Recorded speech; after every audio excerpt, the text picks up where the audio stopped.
Hello guys, कैसे हैं आप सभी। उम्मीद करते हैं आप सभी ठीक होंगे। इस वीडियो में आज कवर करने वाले हैं पुलिस वेरिफिकेशन क्यों जरूरी है, क्यों कराया जाता है। यदि आपके नाम पे केस है या किसी केस में आप संलिप्त हैं तो उस स्थिति में आपके साथ क्या होगा, ज्वाइनिंग होगी या नहीं होगी, या आपको बर्खास्त कर दिया जाएगा या नौकरी लगेगी नहीं, तो पूरा विस्तार से इस वीडियो में बताएंगे। तो शुरू से अंत तक इस वीडियो में बने रहिए। आइए सबसे पहले देखिए, यहाँ पे कवर करेंगे कि पुलिस वेरिफिकेशन क्यों जरूरी है। पुलिस वेरिफिकेशन, आप कोई भी जॉब आपका, जैसे कोई भी जॉब में आपका भर्ती होता है तो सभी जॉब में पुलिस वेरिफिकेशन कराया जाता है। यह एक प्रक्रिया है कि जिसका मैं जैसे कि बहाली ले रहा हूँ वो आप कोई अपराधी तो नहीं है, या कोई आपराधिक मामला में कोर्ट में केस तो लंबित नहीं है, कोई किसी केस में संलिप्त तो नहीं है। उस स्थिति में पुलिस वेरिफिकेशन कराया जाता है। हर जॉब में यह कराया जाता है, यह प्रक्रिया से आपको गुजरना ही होगा। अब आपके नाम पे केस चल रहा हो, कोर्ट में लंबित है, तो उस स्थिति में क्या ज्वाइनिंग रुकेगा या नहीं रुकेगा, उसके बारे में भी बताएंगे। और यदि आपका थाना में एफआईआर केवल हुआ है, फर्स्ट इंफॉर्मेशन रिपोर्ट जो एफआईआर होता है, यदि वो हुआ है तो उस स्थिति में आप क्या करेंगे।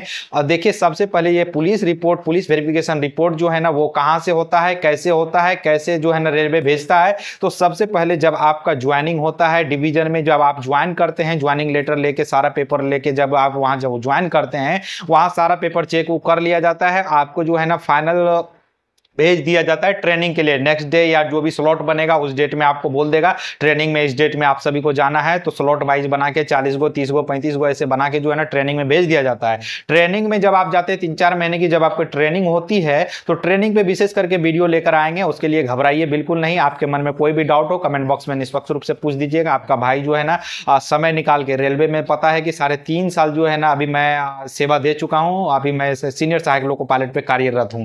तो सबसे पहले ये जान लीजिए कि आपका जब जो ट्रेनिंग सेंटर में आपको भेजता है, तो ट्रेनिंग सेंटर में आप जब ट्रेनिंग करते हैं उसी दरमियान में डिवीजन अब सभी का, जितने भी कैंडिडेट को ट्रेनिंग में भेज दिया जाता है उसका पूरा एक लिस्ट बनाता है। लिस्ट में पूरा सबका एक पेपर तैयार करता है। आपका एसपी जो जिला में होता है, जिला में एसपी के पास ये लेटर बना के भेजता है कि इसका वेरिफिकेशन करा के सुनिश्चित कराइए। तो वेरिफिकेशन लेटर भेजता है एसपी के पास। एसपी भेज देता है आपका नजदीकी जो भी आपका अनुमंडल के अंतर्गत या ब्लॉक के अंतर्गत जो भी आपका थाना पड़ता है, यानी पुलिस स्टेशन पड़ता है, वहां पे भेज देता है। पुलिस स्टेशन वो एसपी को देगा। एसपी से फिर वापस आके कहां आ जाएगा, वो आ जाएगा डिवीजन में आ जाएगा, वो सबमिट हो जाएगा। वो पेपर आपका जितना भी पेपर जमा हुआ उसी के साथ सबमिट होगा, उसके बाद आपका फाइनल होता है। तो देखिए सबसे पहले देखिए कि एसपी के पास जाएगा, तो एसपी के पास से थाना के पास जाएगा। थाना वाले आदमी आपके घर पे वेरिफिकेशन में आएंगे, या तो अपना फाइल वगैरह सब में डेटा में देखेंगे कि आपके नाम पे कोई केस तो नहीं चल रहा है, कोई एफआईआर तो नहीं चल रहा है। उसके बाद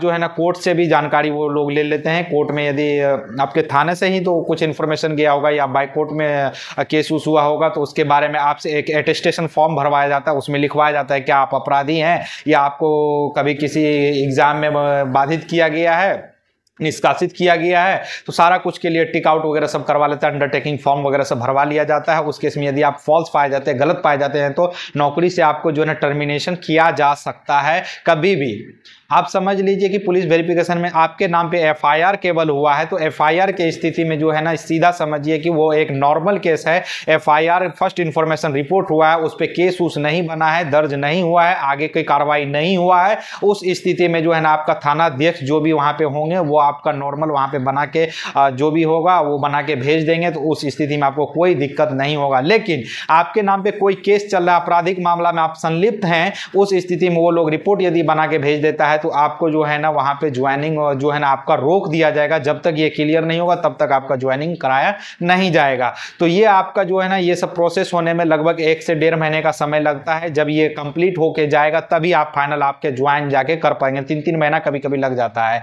तो बहुत ज्यादा, जैसे कि बहाली चल रहा होता उस समय 2018 में मेरा जिस समय चल रहा था, बहुत ज्यादा क्राइसिस था, तो उस समय 2-3 महीना लग गया था पुलिस वेरिफिकेशन। किसी का बहुत लेट से आया तो वो लोग ट्रेनिंग कंप्लीट करके घर चले गए। घर इसलिए चले गए, वो पेपर आपका मैंडेटरी है, वो पेपर आपका वहां पे लगेगा आके, आपका पुलिस वेरिफिकेशन कंप्लीट होगा, तब आपका लॉबी अलॉटमेंट होगा। लॉबी अलॉटमेंट होने के बाद आप ड्यूटी ज्वाइन करेंगे, तो वो आपका ज्वाइनिंग डेट माना जाएगा। फिर आपका ज्वाइनिंग होगा वहां पे, उसके बाद एलआर दिया जाएगा। एलआर देने के बाद आपको फुट प्लेट वगैरह सब में भेजा जाएगा। फुट प्लेट वगैरह सब करके आइए, फिर आपका फाइनल आप एक डेट दिया जाएगा, उसके बाद आप ड्यूटी करेंगे। तो उसके बाद देखिए सब जो है आपका ये समझ गए कि कैसे कैसे पुलिस वेरिफिकेशन किया जाता है। और आपके मन में कोई भी डाउट हो, कोई भी संकोच हो, तो आप निसंकोच होकर जो है ना आप कमेंट्स में पूछ दीजिएगा। आपका भाई बैठा हुआ है, समय रहते हुए निकाल के जो है ना, ये कीमती समय निकाल के जो है आपके लिए वीडियो बनाते हैं। वीडियो अच्छा लगा हो तो वीडियो को एक लाइक कर दीजिएगा, छोटा सा प्यार दे दीजिएगा, और जो है कमेंट्स में